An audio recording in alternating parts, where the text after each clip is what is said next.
Hello, everyone, and welcome to the Empowerment Project Podcast. I am Andrea Bosco. And I'm Dr. Shar. How are you, everyone? Hello. So today we have a very, very special episode because we have our next amazing guest that is joining us today. And it's Monica Daigle. Can I call you Monica Daigle or would you like Monica Migliano-Daigle? Migliano. Well, I'm interchangeable. So I'm Monica Okay. Migliano, but I love to make sure that people know I'm a Daigle too. So Exactly. So Monica whatever and you I have known prefer. each other for a few years. We kind of, I would say, connected the most over COVID, like in and around that time, because you were taking my online yoga classes. And then I met you through a mutual friend and you attended some events that I had during that time. And, we just really had a shared energy and then you embarked on this incredible experience with your family, which I am going to allow you to tell that story as it's not mine to tell. But we felt it was such a beautiful story and I'm sure had a lot of intricate decision making in the process. And as we talk about, on our podcast about, the human experience and especially from a female perspective and being mothers and being, empowered women, we just really want to continue to share those types of stories. And on top of it all, you're an educator as well. And you taught teaching in the school system for many years. So we want to hear that side of your story as well. So Monica, thank you so much for being here. And It is such a um, pleasure to be part of this. y- I know this is um it's such an honor, especially because you guys have just embarked on this podcast journey and Mhm. sharing your own stories and stories of other women. It's such a powerful thing to be able to share and to be on here. Um, it's such a pleasure and an honor, and especially at this particular time in my life, which we'll get into, um, Yeah. definitely an interesting So time to be able to share. yeah. So as far back as you want to start, we want to hear your story. And um yeah, I'm just gonna let you take the floor. And if we want you to go further back or if we want you Okay. to go deeper, Okay. we'll let you know. But please share your story with everyone. Okay. Well, so I'm gonna go really far back just to give you a little bit of Please a do. Yeah. overview of just my journey in particular. And I think from a young age, I thought that I wanted to be a teacher. And um even before I got into teaching, I was involved in all of the things with children, like, running Girl Guides. I never was even a Girl Guide when I was younger, but I was there, like running a little group of brownies when I was like, gosh, 18 or 19 years old, maybe even younger. Um, One of my first jobs was like in summer camps, with the little toddlers, helping them, have fun in the sun. It was like City of On summer camp. So, from a very young age, I was always interested in um, dedicating my life to working with young children. Um, and so it was natural for me to apply to teachers college and get right into the education field. Um, so right and naturally, actually had a group of really close friends that we all had the same kind of vocation, and so many of us were um, going into the same field, and it felt natural. It felt good. I even did my co-op placement in high school. I did that in an elementary school setting, and so right from like university, I got right into a permanent teaching position. And there I was, like it was incredible at the time. There was there was a wave of like retirements happening, and I just got hired permanently right away. Um but that was going from school to school and then right into like teaching, like being thrown into teaching. So I was 23 years old and I was like in the classroom, and it's sink or swim because you think you learn so many things in teachers college, but you're like, just, you feel like you're thrown in, even though you have all of this experience under your belt. Now you're in the big game here and you're like running a classroom of almost 30 children and like being so young, like being 23 and like just being in charge of all these little lives. And it's at a different capacity where, you know, parents are always wanting to know what's going on and needing all of the information. And so it's just it is such a very demanding career, which I recognized from the very beginning, but it's so different when you don't have children of your own as well. And you have parents asking you for all of this advice. And you're like, but you're their parent, you should know, right? So it's like just all these sort of pressures. And then I got this calling to actually, I don't know if you remember this part of my story, Andrea, but I got this calling that's a long story, but to just break out and travel. And I ended up going to work on a cruise ship. And this was only 3 years into my teaching career, where I was working on a cruise ship, traveling all over the world. Like my first cruise was in Alaska. I did all over the Caribbean, Mediterranean, Northern Europe, like over what was supposed to be like a year trial ended up being like 3 years of working on a ship. And I was working in the capacity of like in the children's program. So I was running, of course, the kids programs on the ship, but I was also traveling. So it was kind of a way for me to do what I thought was my life's purpose and, you know, work with kids and have fun with kids and do all of the things, but also be able to travel because I had never really traveled very much. Like there was a couple of trips when I was younger, like with my family, but nothing really like big. We were never like campers growing up or anything like that. So I feel like I had to tell you this part of the story because there was always this wanderlust, like this something, like there's something out there in the world that I need to see. And there was always this kind of need to, bless you, want to travel and see new things and meet new people and see their experiences. So that was an very interesting time of my life because what I thought was going to be a short stint, like I had never even cruised with my family on a ship. So to go work on a cruise ship, everyone's like you don't even know if you're going to be sick on the ship. Like it was just so new. And I had never stepped foot on a cruise ship like that before when I went to go work on a ship. So that's very courageous for like, I would think courageous, 23, no experience, leaving your family, right? Like, wow. At that point, I was 26 because I'd been teaching for 3 years already when I went to the cruise ship. But I think like I don't realize how courageous it is. It's just something I do. So thank you for pointing that out. It's something I did. And like, I remember asking all of my friends, like, don't you want to do this with me? Like, somebody come with me. I don't want to do this alone, but I'm called to do this. Like, who's doing this with me? And everybody was like, no, we all have our teaching jobs now. Like, we're good. And like, how can we just leave a teaching job and go work on a ship? And like, where are you even going? Like, so I did. I went by myself. Like I flew to Alaska and like embarked on a ship in Alaska. And like,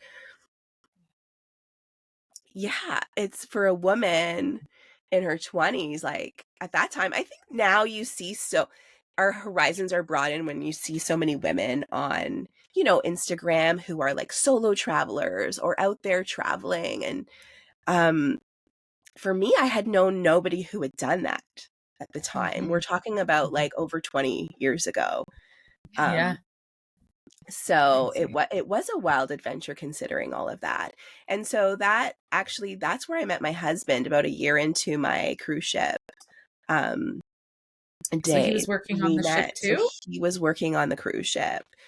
And so I say these stories because obviously we both had that sense of adventure and that sense of courage and just to go out. He came from a small town in Cape Breton, Nova Scotia. So for him to like even break out of that shell like people back home where he lives were the same as like my family. Like, what are you doing? Where are you going? Like, you're just going out into the world. At the time he went out, I met him a year later, like into my cruising, and he went out and did like world cruising. Like he was doing this world cruise with Crystal Cruises. And it's just wild to think that, like, I think that experience really broke us open and broke us out of a world that we were just, you know, in this little Confined.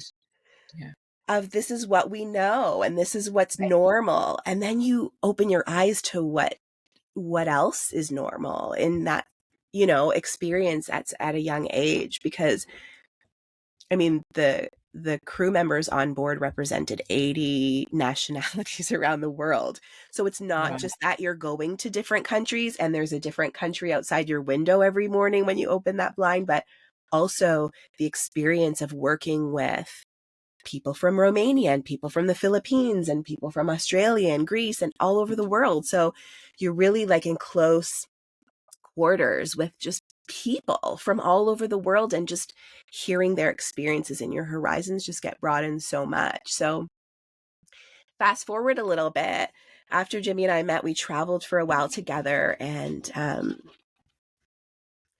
then decided it was time, like we felt we wanted to be like land-based again, and that we wanted to do that together. And that was really scary because we'd never known each other on land. In the sense of like living on land. So that was a whole other experience, because then you're like, well, this worked here in this, you know, love boat setting, but is it going to work in this world? And needless to say, it worked very well in all different ways. So that brought us back to, you know, the York region, and we ended up settling down, and we got married. He moved to Ontario, obviously before that. He moved to Ontario, then we settled down, got married, and kind of just flowed back into the rat race, or like just regular, what everyone, I don't know, back home calls just like the usual life, and like got back into teaching right away. And he developed a few different businesses and tried different things. And so kind of started that fast-paced life, and then started having children, and it was it's been beautiful. Like that was a part of our lives that we love so much, and that time together in that home base that we built. Like we had our home for 15 years, 16 years actually, in the same home that we bought together right before we got married in Newmarket. And so the idea that we left that behind and so much more when we embarked on this was a big and scary thought and idea, but it was just kind of what evolved over time. So, oh my gosh, I feel like maybe that went back a little bit too far, but if we talk about that was this, was it? perfect. Okay. No, it makes sense, because tell us what this is. What is your new normal, right? Because you left Newmarket.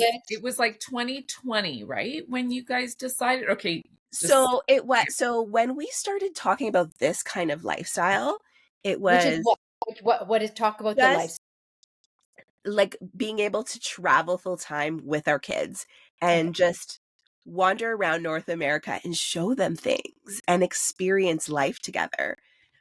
We started talking about this. It feels like a different world ago, because the kids are now into their teen years, and they were like so little when we first started talking about this. So it was pre-COVID. It was before, like it was probably about a year and a half before COVID when Jimmy first brought it up.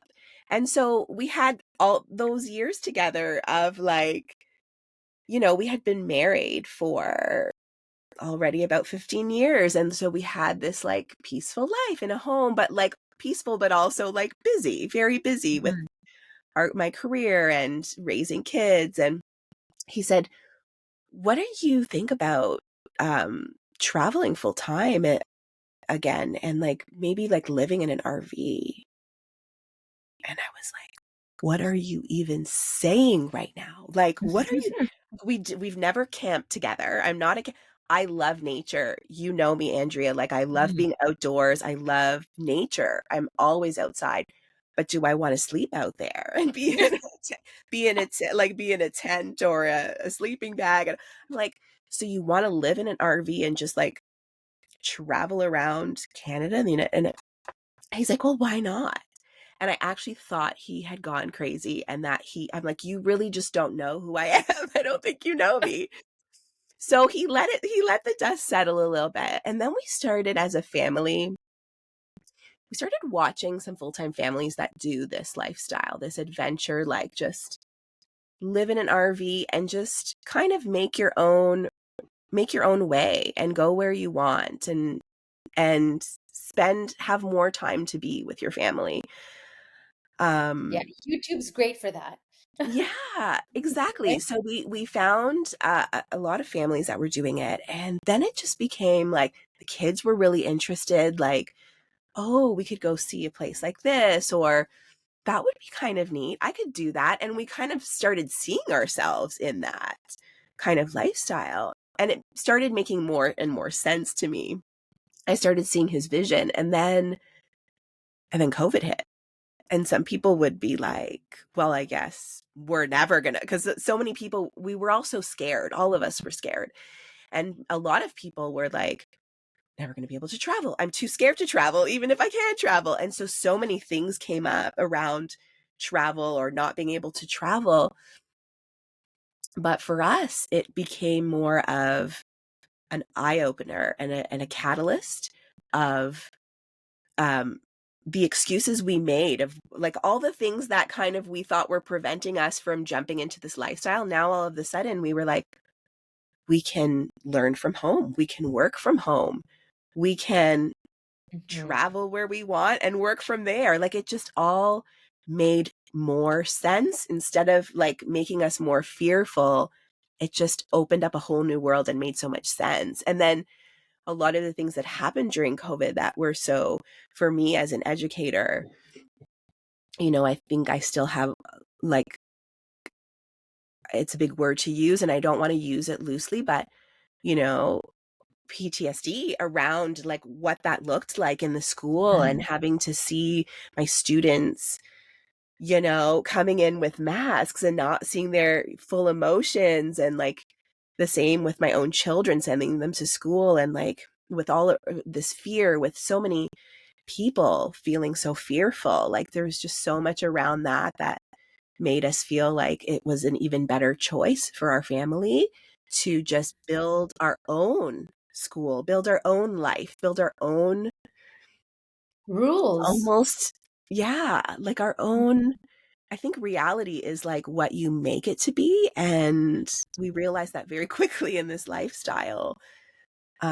So then it was actually my son, Matthew, at the dinner table one day who said, you guys, you told us that if we want to do this lifestyle, he was like 12 years old at the time, or 11. And he's like, if we want to do this lifestyle, we have to, he said, Dad, you told us we have to have, a bin in our front yard and starting to get the house ready to sell by this date. And like, he said, it's like almost that date.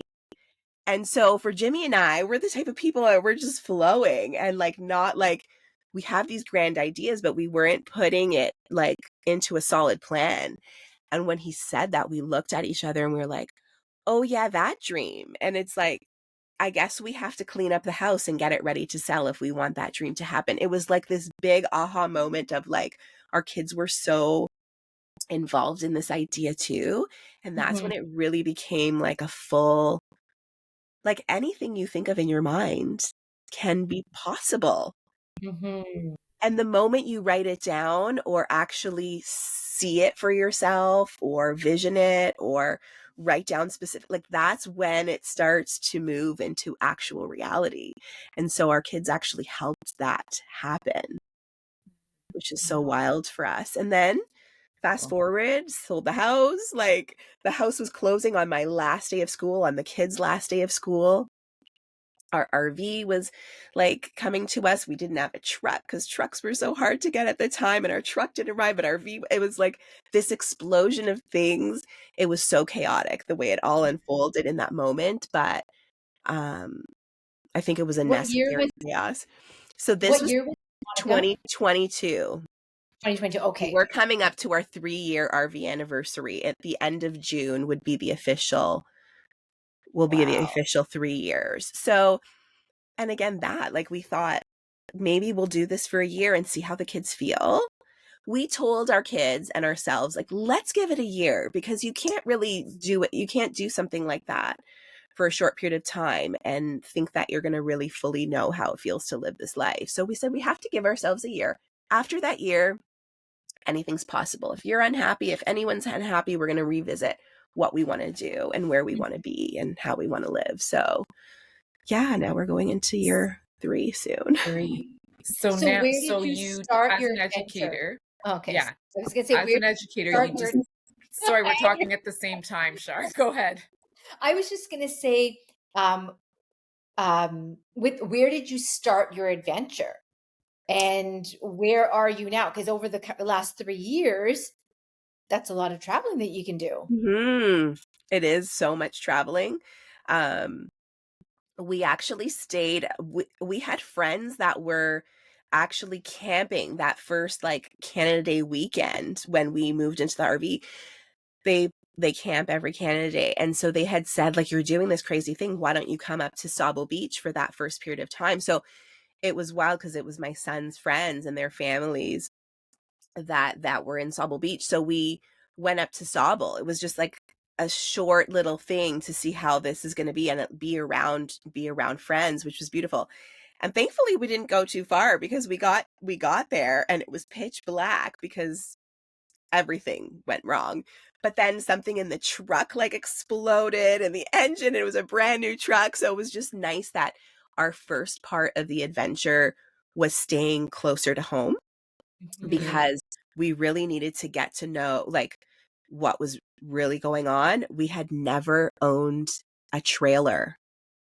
We had never owned even a small travel trailer. And here we were in this massive fifth wheel, 43-foot fifth wheel RV. And so much of that was on my husband as far as like the mechanical things and how to drive it and how to tow it and how to all of the everything. So that was a big learning curve for him. And I tell you, my son can do, I can't do all of those things right now, but my son can do all of those things with tanks and mechanics. And he could literally pick up and do everything if he had to. And it's pretty amazing the learning that's happened, even in just that little piece alone. So to answer your question, go back, like we stayed local for a little bit. And then we headed to Nova Scotia, which is where my husband's family is from, and they're all still there. So his father had set up like a fully hooked up area in his backyard that had like the water and power hookups for us. So we actually ended up staying in their land with like right beside where they are for probably the first few months after that. To get to know the RV living and to my husband and I to get to know, and the kids too, to get to know everything in the rig and all of that. So that was really beautiful because we had all the full hookups, we had family close, and being able to spend time with his family too, which we do every summer. Like we usually take the kids to Nova Scotia every summer anyway to be with their grandparents. So yeah. And then after that, it's such a whirlwind.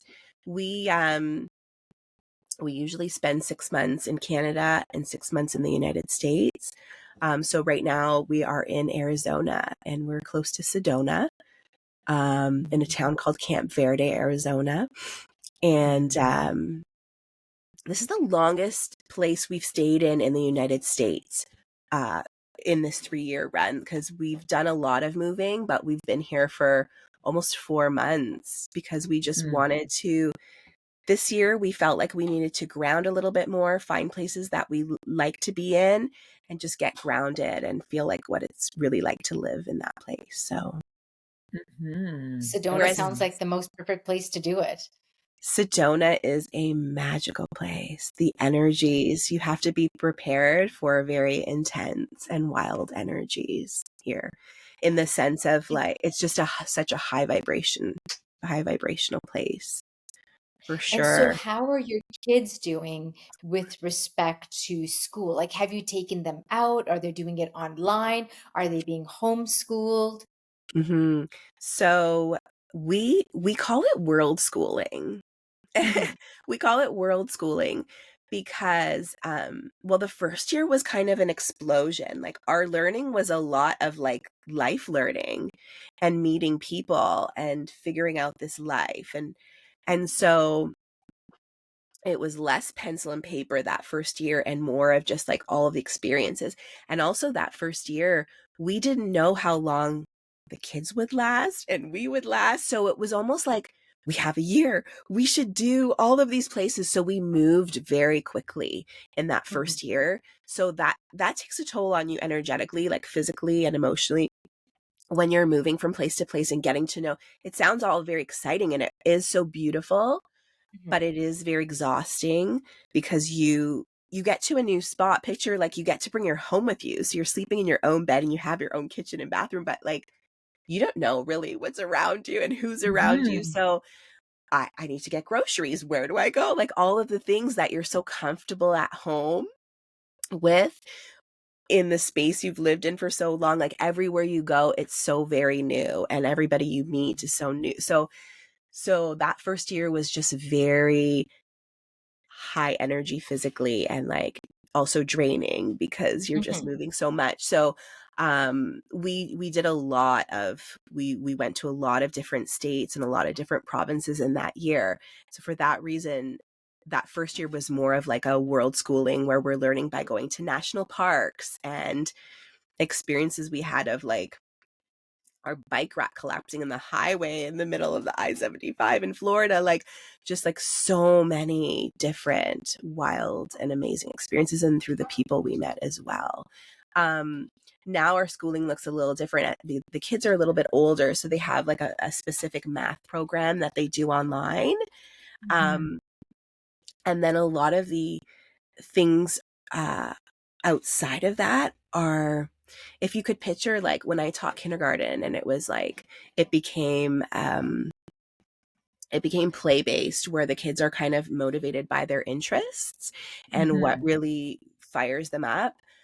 I feel like that's a lot of like what my kids do, because I mean, my daughter started her own business. She makes jewelry. And sometimes when we go to new campgrounds, she'll set up a stand and sell her jewelry. This is one of her rings.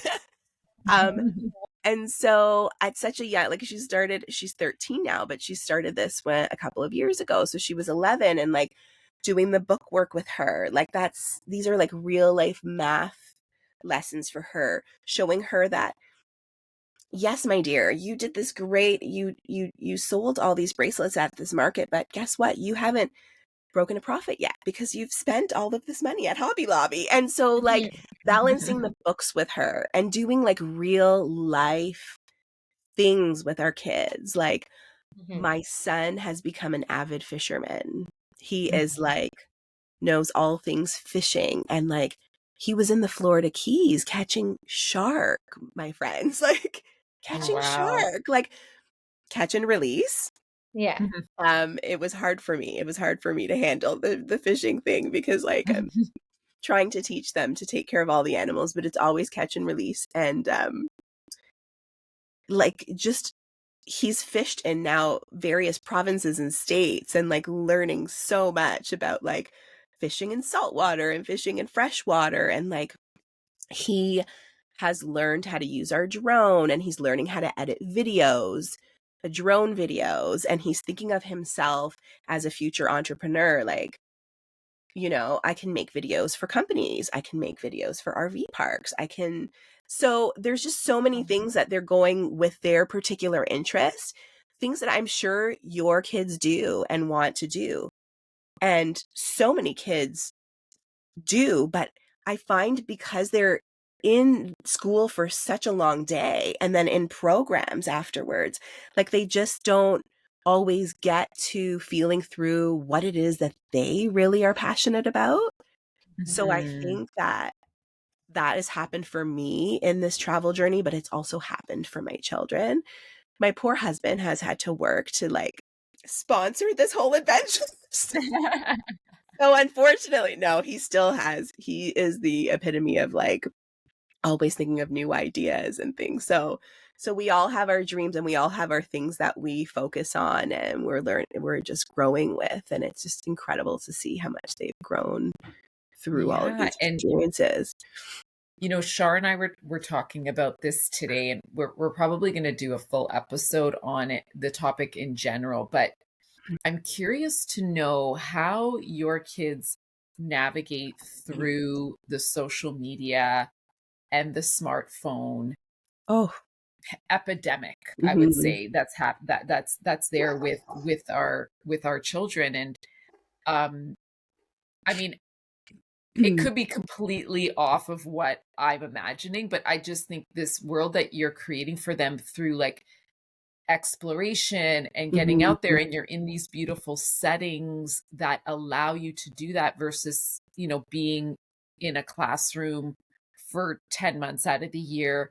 I'm imagining like their usage is a little bit lower than the average like teenager in, you know, North America. But yeah, like I'd love to hear kind of where they're at with that. That's a really, really good question. And I think it's actually so different for each of my children because Matthew being a few years older than Mia, like he had a phone already when he just started with a phone when we came on this journey. And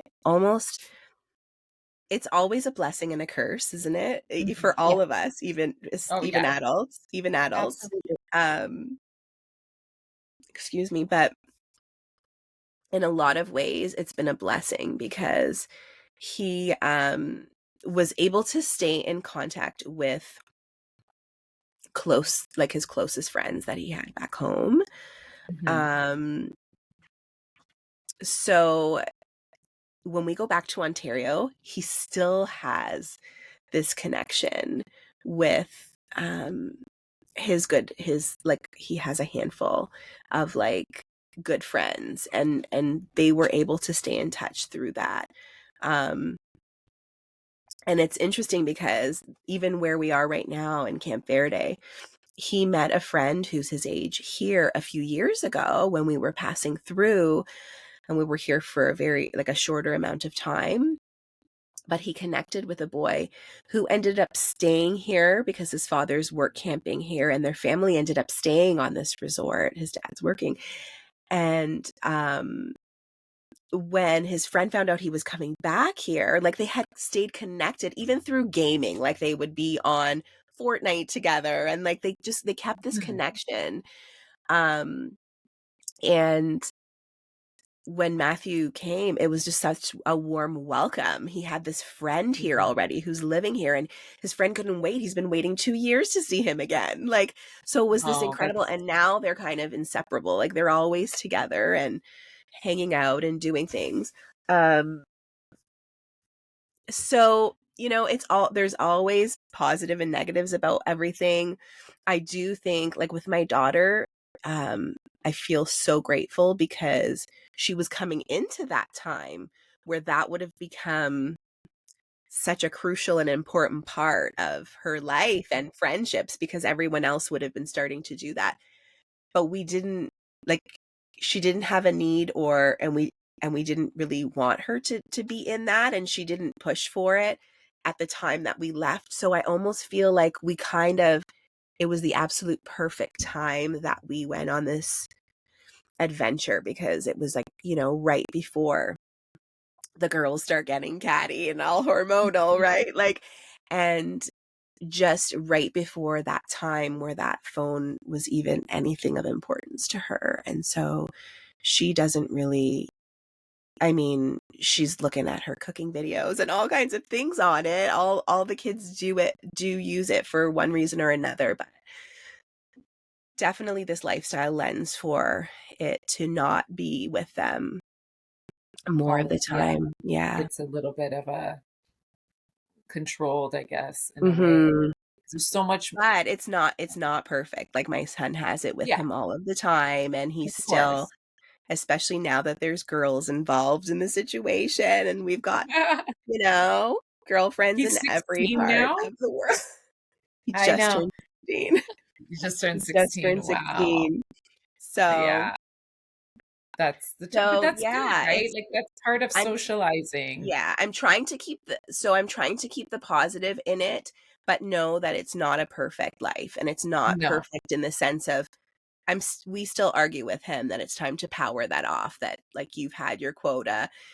Yeah. Like it's still, and sometimes with her as well, it's not perfect just because our background changes every so often.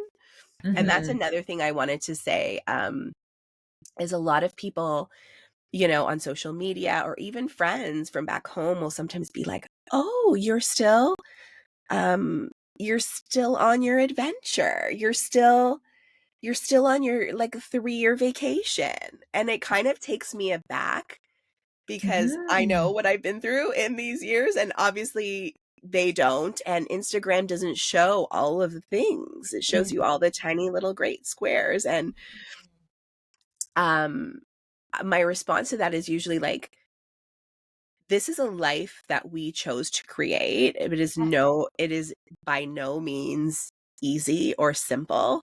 It's beautiful, it's adventurous, it's wonderful. I got to have this time with my kids that would have looked so different if we were living in a home and stayed in that life. Like, I am so blessed, and I know that I have these blessings, but it's by no means like a permanent vacation. It is our life that we chose Hmm. on the road. Like, it's our life that we chose. It's living life with a different, backdrop every so often. Yeah. But it's still It life. it's It's still not a, life. because I think people can look at, vacation life and real life or whatever is two different things. We all know what it feels like to go away for a week and, forget Mhm. about our worries and do all this great stuff. But that's definitely not what you're doing. It maybe was like that for the No. first month. No, it actually But was the opposite. It was like, it would yeah, have made most people say, "Let's go back home and not do this," like, because it was yeah. chaos.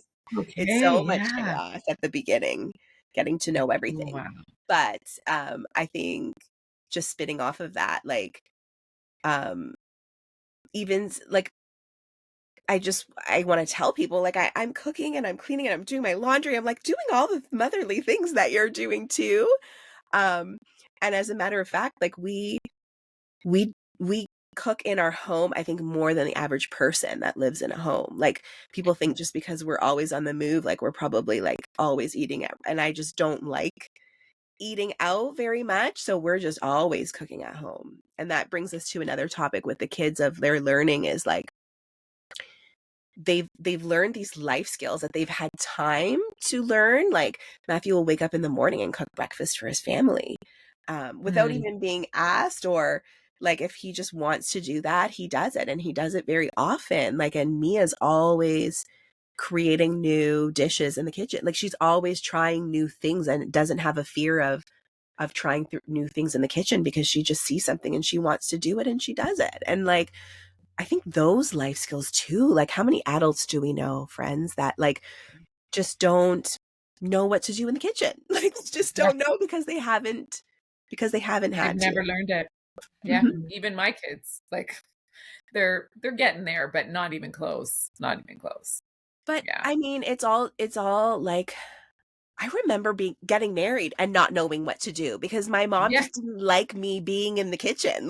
Yeah. Like, you think she would have taught me all these things, but she wanted her kitchen and her things the way it was. And so I didn't really have opportunities. So I was a little bit like, my kids do more than what I started doing when I had my own house for the first time. They can do Yeah. more than that. So it really is just the experience, and that allowing that, and even that natural flow to happen too, without forcing it, and just allowing their Mhm. natural creativity to come out. I think in this lifestyle, That's it just amazing. allows that. allows a little bit more of that space, because you're not always like, okay, you have to be, we have to get on the bus and we have to run to hockey and we have to, run to this birthday party. Like, it's just always a cycle of, you just don't have the space to let that naturally flow.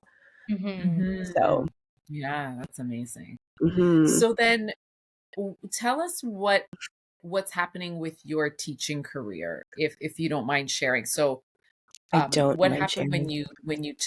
when you sold the house and started the adventure?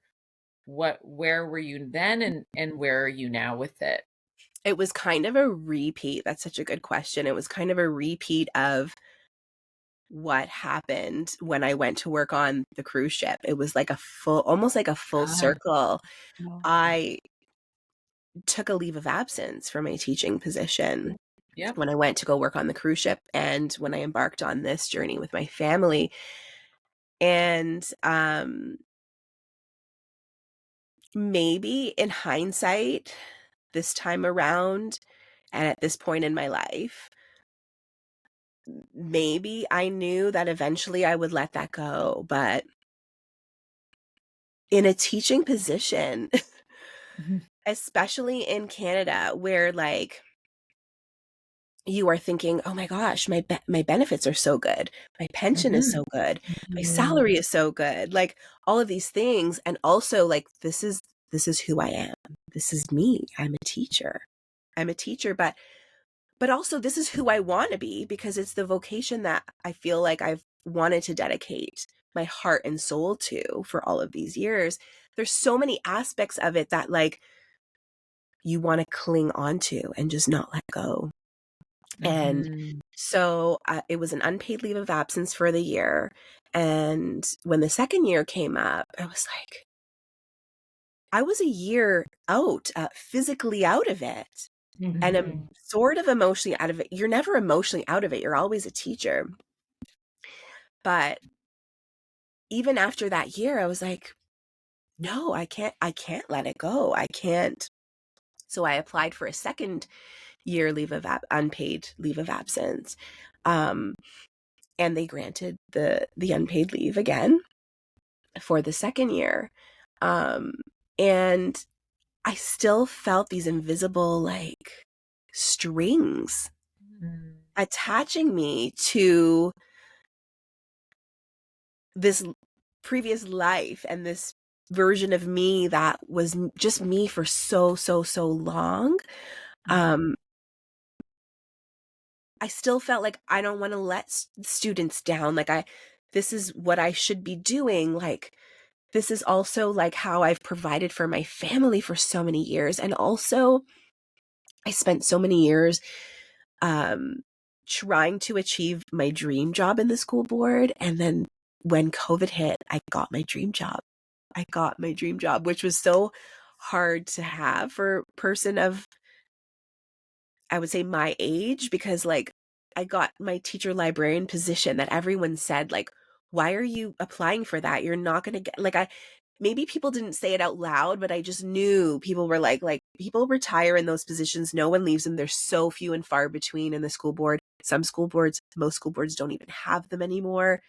Why are you applying for that? The job is going to be obsolete. They're going to get rid of it in our board soon. So I didn't give up and I kept going for this dream job. And eventually I got it.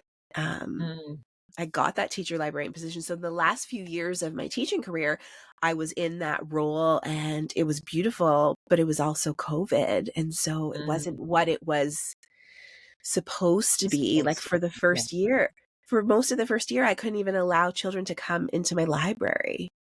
Oh, That's how I started this, right? And then also teaching kids online that I hardly knew as well. Like that was another layer. Like I was hopping into like doing all these programs in these different classes, but I didn't really know the kids. So much of it that was supposed to be like this beautiful dream job that I had been dreaming about was just not so dreamy anymore. I love so many aspects of it. And towards the end, when I was allowed to have the kids come in the library and do programs in the library and read stories to them and just like share that love of reading with them and do, coding activities and all kinds of different things. It became a little bit more of what it should have been, but there was just so much that happened in between. And so I think for that reason too, because in my mind, I was like, you worked so hard to get this dream job. It took you so many years and so much just hurdles that you went over. And here you are with your dream job. And now you're going to just let it go. So that was another thing. There were just so many layers of it. Even like, what is your mother going to think? What is your family going to think? Yeah, You have totally. this career that you've built from and you've brought yourself to the top, and you can now support your family for the rest of however long you want until you retire with it. And I'm not that far from retiring either, really, because I've been teaching for over 20 years. So it's that, like, you're almost there. Why wouldn't you hang on to it for your pension? Like, all of these voices that are really not even yours. So the long and short of it is that even being physically removed from it for so long, you'd think it would be like, oh, I'm ready to let go. But it was still just so consuming and encompassing that it actually took the school board giving me an ultimatum, because after that second year, they said, okay, we'll see you in September of 2024, or you have to resign. And believe it or not, it still wasn't that easy, even though I'm at a point in my life where I know I'm ready for new things. I knew that part of my life, it was still very emotional and psychologically draining to make this decision. And obviously I didn't really have a choice. Our family was still wanting this lifestyle, and deep rootedly down in my soul, I knew that I have other things to do on this earth, and that I couldn't get to them if I stayed there in that job. Tethered, So the emotion, the energetic attachment, like you mhm, need to clear space to make room for the other beauty that's coming into your life, right? And you're right, you're physically removed, but energetically still tethered to that old life. mhm. It's wild because that for technically this past September of 2024, it's still another, even though I had gone through several Septembers of feeling like, okay, I'm removed from that now, it's still so much ingrained in you. And it still was like, wow, I'm really doing this. It still was like another, almost like a death and rebirth. And I ended up going to India in September of this past September of 2024 by myself. I ended up going to India to get my yoga teacher training. And so That looked amazing.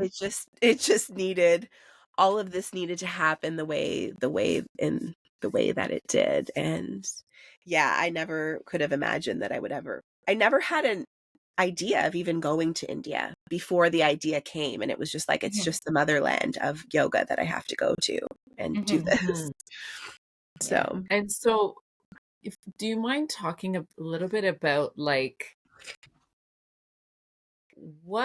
mean, listening to and listen, and I know that these are all not easy decisions to make, but you seem so grounded in your decision and in just the acceptance of the process. And I'm sure it's maybe not how you always felt, but what how are you so good at this? It just seems like you just, I don't know. And what is your process? Do you have ways that ground you and that make you feel not even sure, because I guess we're always a little bit unsure, but what helps you to follow that inner knowing and follow like your intuition? Like, do you feel you have some of that? Like, what is that process? Because I think people listening, like so many people be like, but how could you decide to like sell everything you own and get an RV and pull your children in? Like, and again, I really believe it's this inner knowing, it's this, maybe it's a bit of faith. Like, I would just love to know what it is for you.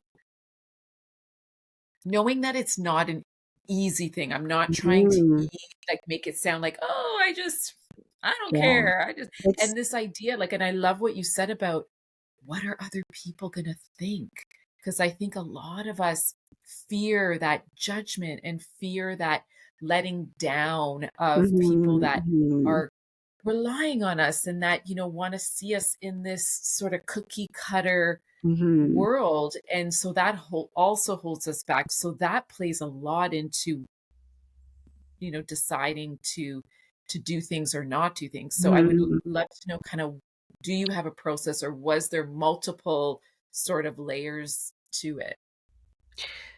Wow, that's a very expansive, beautiful question. There are so many things, because when you were talking about that cookie cutter, I think of my mom, and like when she's like for the first year. So did you look at houses yet? Like, are you gonna buy a house? Like within that first year, she asked me so much, and now she's kind of given up.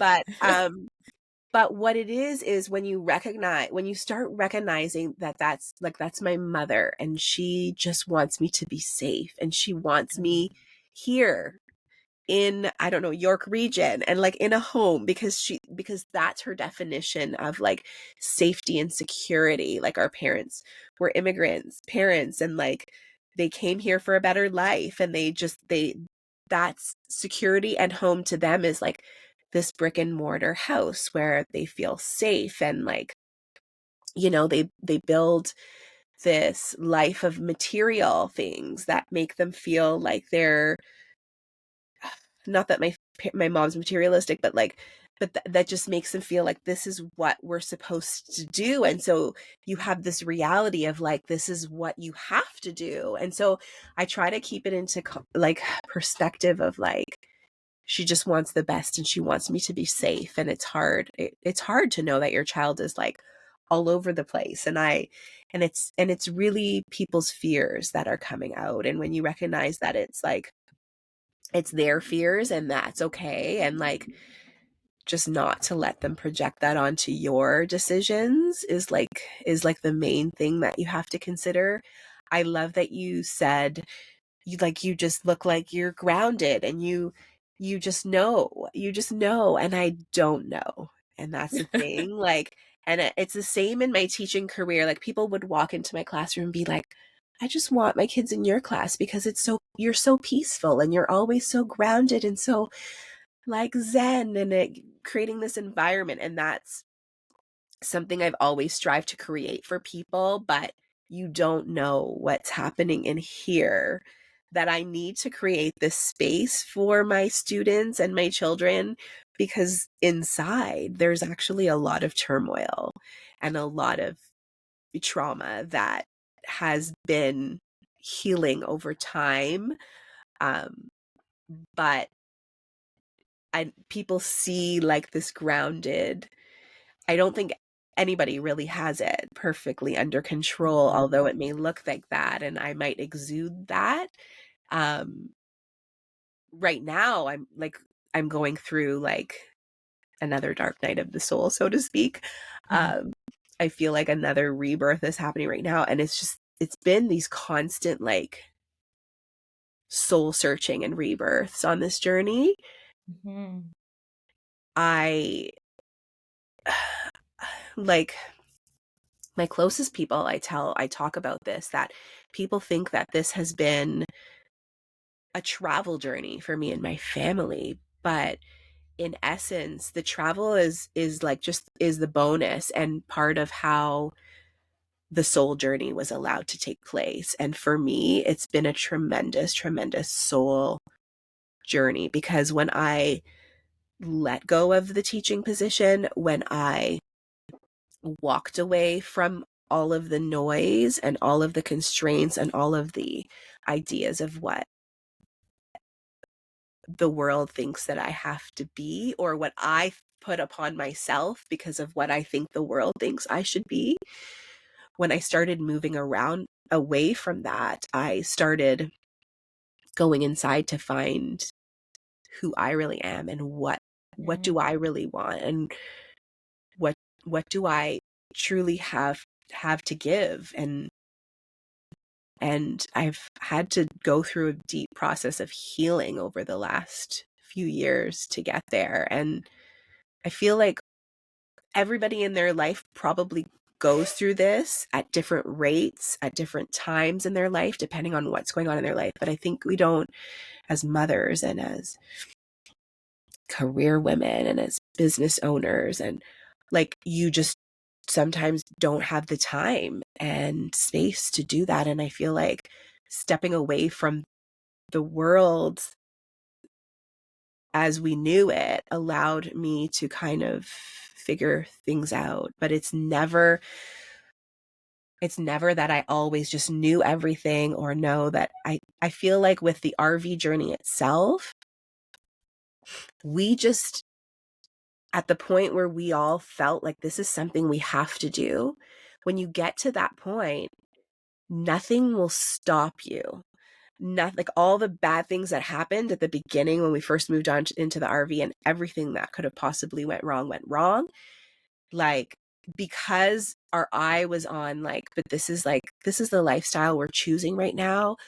All of those things we knew, even though it was hard in the moment, were all part of the learning. Like, we had to go through those fires to get to this place where we feel like we know it all and we're grounded in this adventure. But Yeah. And it's the same thing with everything. You're right, it is faith, and like, you have to realize you don't have to know everything. I don't even know where I'm going to be living next month, is what I'm trying to Well, say, and and it's I think so that's it. scary Like, to me. yeah, like, how do you deal with the uncertainty? Because I think what makes people feel safe, and why people, choose a life for them, whether it's a career, whether it's where you live, or who you marry, or how many kids you have, it's this certainty, this element of certainty, because uncertainty is extremely uncomfortable for people. Mm-hmm. And the way we've been raised to believe that, everything's got to be do, and then by this age you're doing this, and by this age you're doing that. Mm-hmm.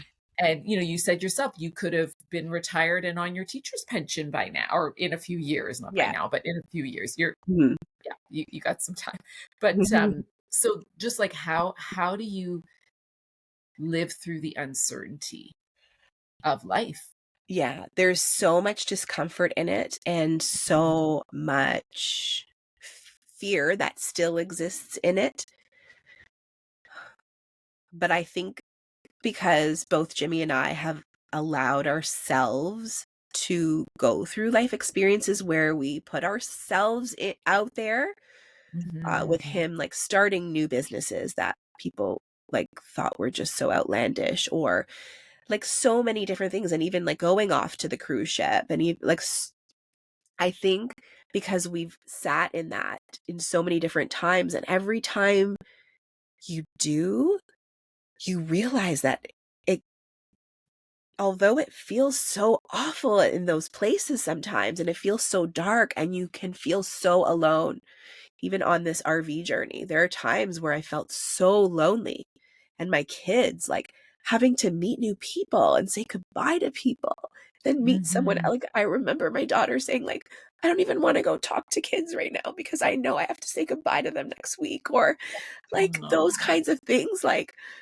putting yourself out there, even though shit could go wrong, or you have to like have your heart broken again because you're saying goodbye again, or even being in Ontario for months at a time and being near family and friends, and then having to say goodbye again, and like not wanting them to feel that you're happy to leave them, because you're not, but knowing that this is part of like your journey is just so there's so many facets of it that are so challenging, but I think we've learned that sitting in those dark places it's like that seed growing in the soil, right? That you're just like in the darkness at different times, but it always is catapulting new growth and new life to happen because of it, and new experiences because of that.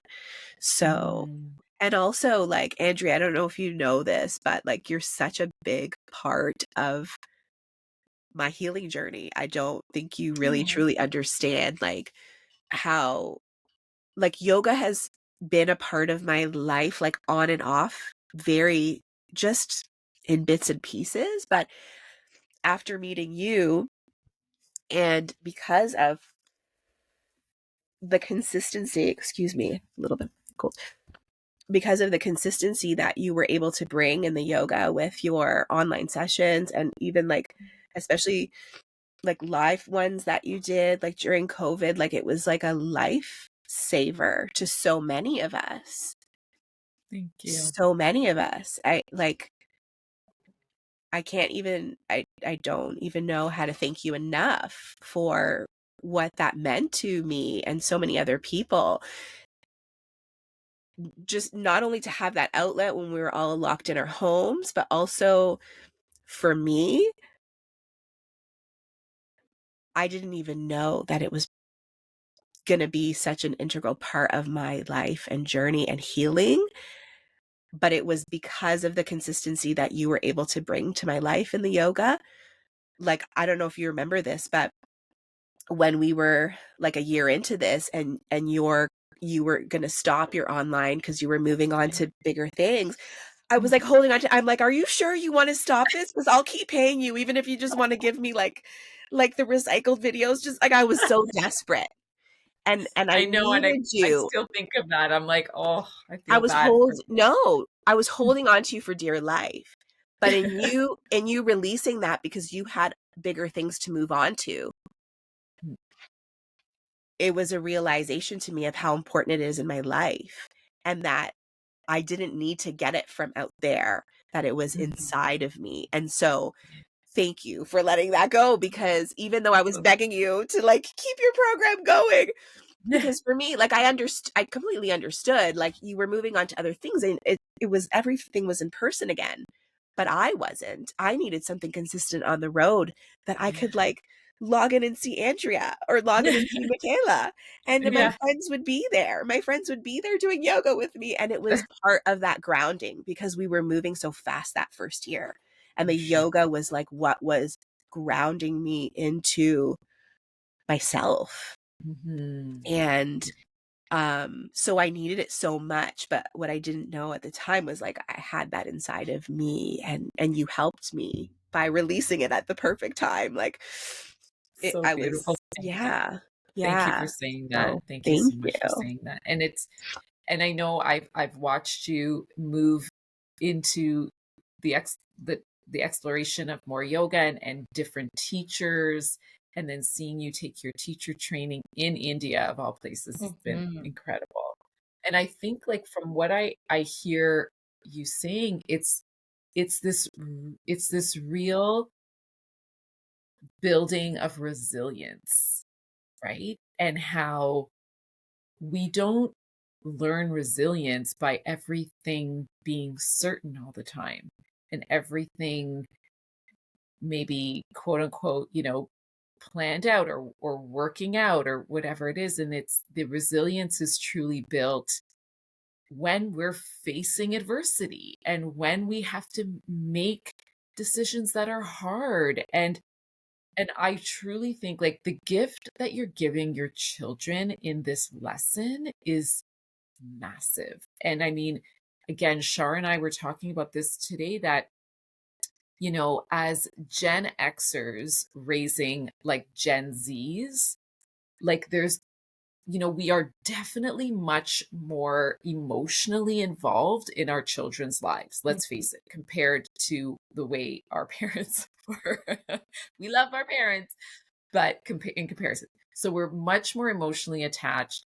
But at the same time, we helicopter that, like parent them in a massive way, in that we don't want to see them feel sadness too long, or be disappointed, or, essentially have the traumatic feelings that we potentially had growing up.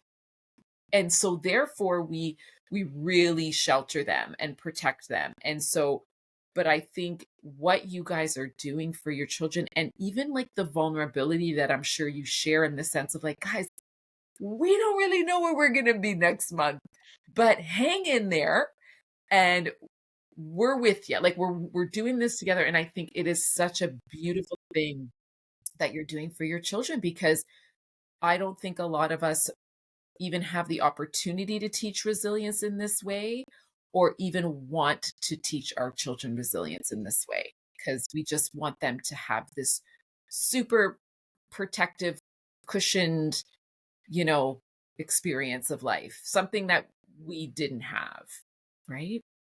Yeah, like the way I was describing it to Andrea earlier today was, I was saying we went from not being managed at all by our parents. We were out and didn't come home until the lights came on in the summer, to micromanaging our families and our kids.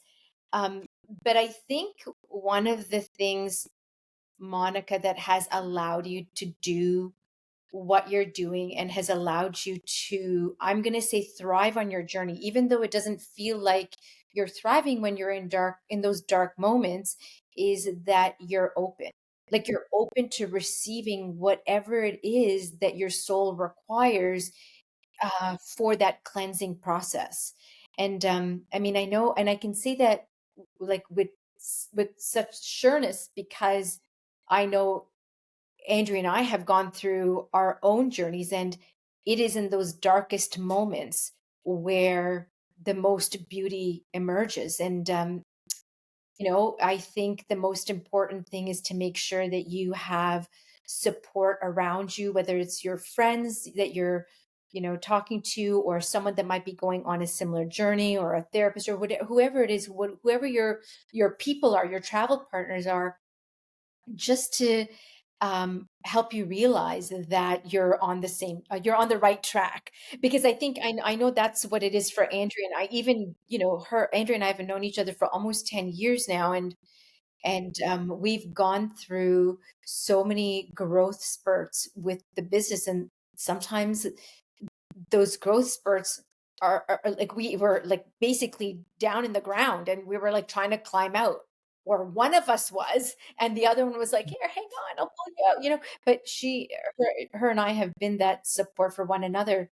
And that's what I would wish for you, and I would hope for you, that you have that. Because when you really discover who you are, and when you really discover your soul's journey, and when you see that multifaceted soul shining in every single angle, like, it's magical. It's really magical. And it's never over, right? Like, we know that this is an ongoing process, and things will show up as layers. What you're ready to deal with today is wonderful, because you're able to get through it. And then what you're ready to deal with, maybe a month or 2 months or 3 months down the road, it's gonna look a little different. But you've been prepped from 3 months ago. Like, that it's coming, and I know what to do to handle it. So I think it's really beautiful. And then that gift that you give your kids too, giving them permission to be open to their own discovery and their own process. I mean, I don't really think that anything can get any better than that. Like I said, even though you have those tough moments, which again are so beautiful too, right? When you think about it, like, those moments are really important for us. It's that what is meant for you will not miss you. Hmm. And your journey to that point is, it's going to be what it's going to be. And I really think it's just the knowing that it's going to be okay. And that word okay is defined differently by everybody, but it really is going to be okay. And I just think your story is so inspirational. And I think I've said this to you so many times, whether it's in a reply, like in commenting on a post or sending you a DM, is that, you're such an inspiration. And I'm not trying to like make it sound like, you know, that people have to make these big moves to be inspiring. It's not even that. Like the energy that you have and that your family has put into this process has really been beautiful to watch. It really has been. And for everyone, please, you have to follow them on Instagram, the Daigle Adventure, right? It's the Daigle Adventure Crew. That's Daigle, crew, adventure crew. So follow them, because it's really fun to watch, and it's inspiring, and you don't only show all that good stuff. You show when the truck breaks down and when you got to fix the RV, and it's realistic, but it's really beautiful to see, and watching the kids grow and seeing. And even, let's not forget your little dog, right? We got Milo.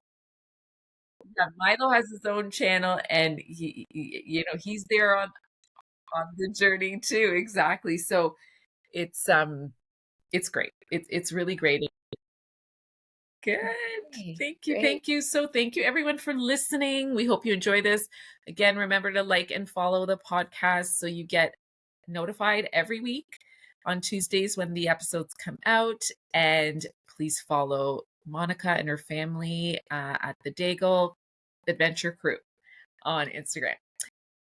And we'll see you guys soon. Have a great day.